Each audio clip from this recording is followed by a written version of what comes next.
Hi friends, welcome to Surya's kitchen. இன்றைக்கி வீடியோவில் oven இல்லாமல் முட்டை தயிர் வெண்ணெய் இல்லாமல் ரொம்ப ஈஸியாக வெறும் ஒரு கப் அளவுக்கு ரவை வச்சு நல்ல சாஃப்டாக நல்ல டேஸ்டியான ஒரு ரவா கேக் ரெசிபி தாங்க பார்க்க போகிறோம். கேக் செய்ய தெரியாதவங்க கூட ரொம்ப ஈஸியாக பண்ணிடலாம். இப்போ இந்த கேக் பண்ணுறதுக்கு ஃபஸ்ட்டு ஒரு மிக்சிங் பவுலில் ஒரு கப் அளவுக்கு ரவை சேர்த்துக்கலாங்க. பொடி ரவை பெரிய ரவை எந்த ரவை வேணாலும் நீங்கள் எடுத்துக்கலாம். இப்போ இந்த ரவை கூடவே அரை கப் அளவுக்கு காய்ச்சி ஆற வச்ச பால் சேர்த்துக்கோங்க. பால் சேர்த்துட்டு இதை நல்லா மிக்ஸ் பண்ணிக்கலாம். ரவை நல்லா மிக்ஸ் பண்ணதுக்கப்புறமா ஒரு 10 நிமிஷம் நம்ம ஊற வச்சுக்கலாங்க. இந்த மாதிரி நம்ம ஊற வைக்கும் போது தான் நம்ம கேக் நல்ல சாஃப்டாக வரும். இப்போ இதை நம்ம மூடி போட்டு ஒரு 10 நிமிஷம் ஊற வச்சிடலாம். இப்போ அடுத்ததான் நான் கேக் பேக் பண்ணி எடுக்கிறதுக்கு இந்த மாதிரி ஒரு பாத்திரம் எடுத்திருக்கேங்க. உங்ககிட்ட கேக் பாத்திரம் இருந்துச்சுன்னா அதை நீங்கள் எடுத்துக்கலாம். அப்படி இல்லைன்னா இந்த மாதிரி அடிப்பக்கம் ஃப்ளாட்டாக இருக்க மாதிரி ஒரு பாத்திரம் எடுத்துக்கோங்க. இதுக்கு உள்ளே நம்ம எண்ணெய் தேய்ச்சி விட்டுக்கலாம். எண்ணெய் இல்லைன்னா நெய் நீங்கள் இது மாதிரி தேய்ச்சிக்கோங்க. அதுக்கப்புறமா இதில் கொஞ்சமாக நம்ம கோதுமை பவுடர் சேர்த்துக்கலாம்.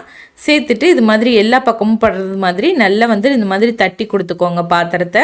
எக்ஸ்ட்ராவாக இருக்க கோதுமை மாவை திருப்பி நீங்கள் தட்டுனீங்கன்னா உங்களுக்கு வந்துடும். இப்போ அடுத்ததாக ஒரு மிக்சிங் பவுலில் அரை கப் அளவுக்கு பொடிச்ச சர்க்கரை சேர்த்துக்கலாங்க. இது கூடவே 1/4 கப் அளவுக்கு எண்ணெய் சேர்த்துக்கோங்க. எண்ணெய் வாசனை இல்லாத ரீஃபைண்ட் ஆயிலாக பார்த்து எடுத்துக்கோங்க. இப்போது இதை நல்லா மிக்ஸ் பண்ணிக்கலாங்க.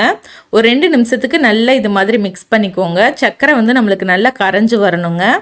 இப்போ இது கூட ஒரு 2 டேபிள் ஸ்பூன் அளவுக்கு மட்டும் பால் சேர்த்துக்கலாம். அப்போது நம்மளுக்கு சர்க்கரை நல்லா சீக்கிரமாகவே கரைஞ்சி வந்துடும். பால் சேர்த்துட்டு மறுபடியும் நல்லா மிக்ஸ் பண்ணிக்கோங்க. இப்போது நல்லா மிக்ஸ் பண்ணி எடுத்தாச்சுங்க. சர்க்கரை பார்த்திங்கன்னா நல்லா கரைஞ்சி வந்துருச்சு. இப்போ இது கூட நம்ம ஊற வச்சுருந்தா ரவையை சேர்த்துக்கலாம். ரவை எல்லாத்தையும் சேர்த்துட்டு மறுபடியும் நல்லா மிக்ஸ் பண்ணிக்கலாங்க. இப்போது ரவை சேர்த்தாச்சுங்க. மறுபடியும் நம்ம நல்லா மிக்ஸ் பண்ணிக்கலாம். கட்டி இல்லாமல் நல்லா மிக்ஸ் பண்ணிக்கோங்க. இப்போது நல்லா மிக்ஸ் பண்ணி எடுத்தாச்சு. இப்போது இதில் ஒரு சிட்டிகை அளவுக்கு உப்பு சேர்த்துக்கலாம். இது கூடவே ஒரு 1/4 டீஸ்பூன் அளவுக்கு பேக்கிங் சோடா, அதுக்கப்புறமா அரை டீஸ்பூன் அளவுக்கு பேக்கிங் பவுடர் சேர்த்துக்கலாம். சேர்த்துட்டு மறுபடியும் நல்லா மிக்ஸ் பண்ணிக்கலாங்க. மறுபடியும் இது போல் நல்லா மிக்ஸ் பண்ணிக்கோங்க. இப்போ இதில் நம்ம கடைசியாக ஒரு அரை டீஸ்பூன் அளவுக்கு வெனிலா எசன்ஸ் சேர்த்துக்கலாம். வெனிலா எசன்ஸ் வச்சுருந்தீங்கன்னா சேர்த்துக்கோங்க. அப்படி இல்லைன்னா உங்ககிட்ட ஏலக்காய் பவுடர் இருந்ததுன்னா அதை கூட நீங்கள் சேர்த்துக்கலாம். சேர்த்துட்டு மறுபடியும் இது மாதிரி நல்லா மிக்ஸ் பண்ணிக்கோங்க. மாவுடைய கன்சிஸ்டன்சி பார்த்திங்கன்னா உங்களுக்கு இந்த மாதிரி நல்லா திக்காக இருக்கணும், தண்ணியாக இருக்கக்கூடாதுங்க. நல்லா திக்காக இருக்கணும். அது மட்டும் நீங்கள் கரெக்டாக பார்த்துக்கோங்க. இப்போ அடுத்ததான் நம்ம மாவை கேக் பாத்திரத்தில் ஊற்றிக்கலாம். ஊற்றி இதை லைட்டாக தட்டி கொடுத்துக்கோங்க. பாருங்கள், இது மாதிரி லைட்டாக தட்டிக்கோங்க. நான் இப்போ ஸ்டவ்வில் ஒரு குக்கர் வச்சுருக்கேங்க. குக்கருக்குள்ளே இந்த மாதிரி ஒரு ஸ்டாண்ட் இல்லைன்னா மூடி ஏதாவது போட்டுக்கோங்க. இப்போ நம்ம குக்கருடைய மூடியில் கேஸ் கட்டும் போடக்கூடாது, விசிலும் போடக்கூடாது. மூடி வச்சு ஒரு 10 நிமிஷம் ப்ரீஹீட் பண்ணிக்கோங்க. 10 நிமிஷம் ப்ரீஹீட் ஆனதுக்கப்புறமா நம்ம கேக் பாத்திரத்தை உள்ளே வச்சிடலாம்.